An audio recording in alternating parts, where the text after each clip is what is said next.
Hello, ভাইয়া আপনার সাথে একটা কথা বলার ছিল, একটা হেল্প করা যাবে? ভাইয়া আপনি আমাকে 20,000 টাকা ধার দিতে পারবেন? আমার না মাথায় একদম কাজ করছে না। আমি আমার ফ্রেন্ডের কাছেও চেয়েছি, কিন্তু কারো কাছে কোনো টাকা নেই। 20,000 টাকা একটু কোনোভাবে ম্যানেজ করে দেওয়া যায় কিনা? এই মুহূর্তে 20,000 টাকা? দেখেন না প্লিজ, কিছু করা যায় কিনা ভাইয়া? আচ্ছা, আমি দেখতেছি কি করা যায়। একটু দেখবেন প্লিজ ভাইয়া। টাকা চাইতেছে তোমার কাছে? ভাই তুমি তো মনে হয় ফ্রড মেয়ের পাল্লায় পড়ে গেছো। কালকে পরিচয় হলো, আজকে টাকা যাচ্ছে। এরকম মেয়ে কিন্তু ঢাকা শহরে ঘুরি ঘুরি আছে, বুঝছো? ফেসবুকে ছেলেদের সাথে পরিচয় হয়, তারপর ইনাইবে টাকা চায়। এই টাকা তুমি আর ব্যাক পাবা না, বুঝছো?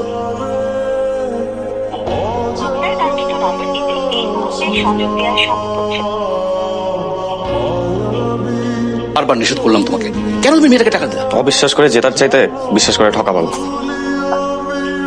হ্যালো ভাইয়া। কি সমস্যা তোমার? তোমার কোনো খবর নাই কেন? আর তুমি আমার টাকা দাও না কেন? টাকা পয়সা না দিয়ে ফোনটা অফ করে তুমি পালায় আসছো। তোমাদের মতো মেয়েদেরকে না আমার খুব ভালো মতো চেনা আছে। ভাইয়া আপনি প্লিজ একটু বিকেলে ধানমন্ডি লেকে এদিকে আসতে পারবেন? আমি আপনাকে আপাতত 5,000 টাকা দিয়ে দিচ্ছি। পুরো টাকা দিতে পারছি না দেখে আগেই মাফ চেয়ে নিচ্ছি, আমি সরি। এখানে 10,000 টাকা আছে, নিন।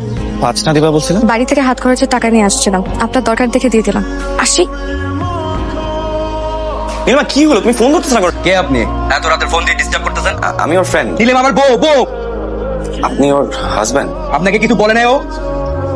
হ্যালো, নীলিমা, কি হইতেছে এসব? উনি কি বলতেছে? কালকে কথা বলি। হ্যাঁ, কলেজে থাকতেই আমি সাইদের প্রেমে পড়ি। আমাদের রিলেশনশিপটা আমার বাবা কোনোভাবেই মেনে নেয়নি, আর আমাকে জোর করে বিয়ে দিতে চেয়েছিল। তখন এই শহরে পালিয়ে আসি সাইদের হাত ধরে, কিন্তু কিছুদিন পরে জানতে পারি সাইদের আসল রূপ। দিন রাত নেশা করতো আর আমাকে মারধর করতো। তুমি ওনাকে ডিভোর্স দিচ্ছ না কেন?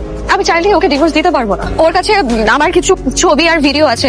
আমি যখনই বলি যে আমি ওকে ডিভোর্স দিব, ও আমাকে ছেড়ে দেয়, যে ছবিগুলো ভাইরাল করে দিবে।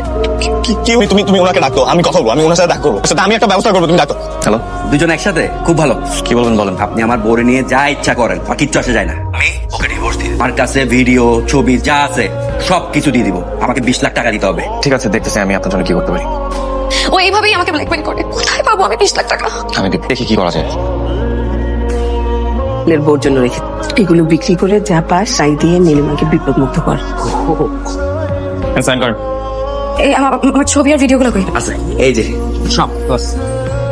এই এই ছবিটা একটা কই? হ্যাঁ, ট্যাপ দিয়ে দিছি। এই তো ট্যাপ আছে। তোটা ট্যাপটা কই? ওটার মধ্যে আমার ভিডিও আছে। বিক্রি করে দিছি আমি। আমার জীবনে চেঞ্জ করে দিছিস কই? আল্লাহ, ওটার মধ্যে আমার ভিডিও লাগতো।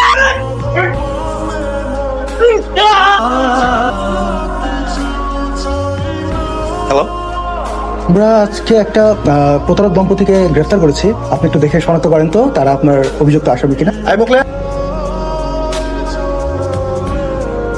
এর কি আপনার 20 লক্ষ টাকা হাতিয়ে নিয়েছে? না। হ্যাঁ, একটু ভালো করে দেখুন না। না, আমি চিনি না। রামিম, কেন মিথ্যা বললো ওনাকে? কেন আমাদেরকে ধরিয়ে দিলে না? তোমার ভালোবাসাটা মিথ্যা হলো নীলিমা, আমার ভালোবাসাটা সত্যি। তোমাকে একটা অনুরোধ করবো, হ্যাঁ, তুমি এই যে মাফ করার প্রতিদান যদি তুমি আসলেই চাও, কোনোদিন কারোর সাথে এরকম প্রতারণা করো না।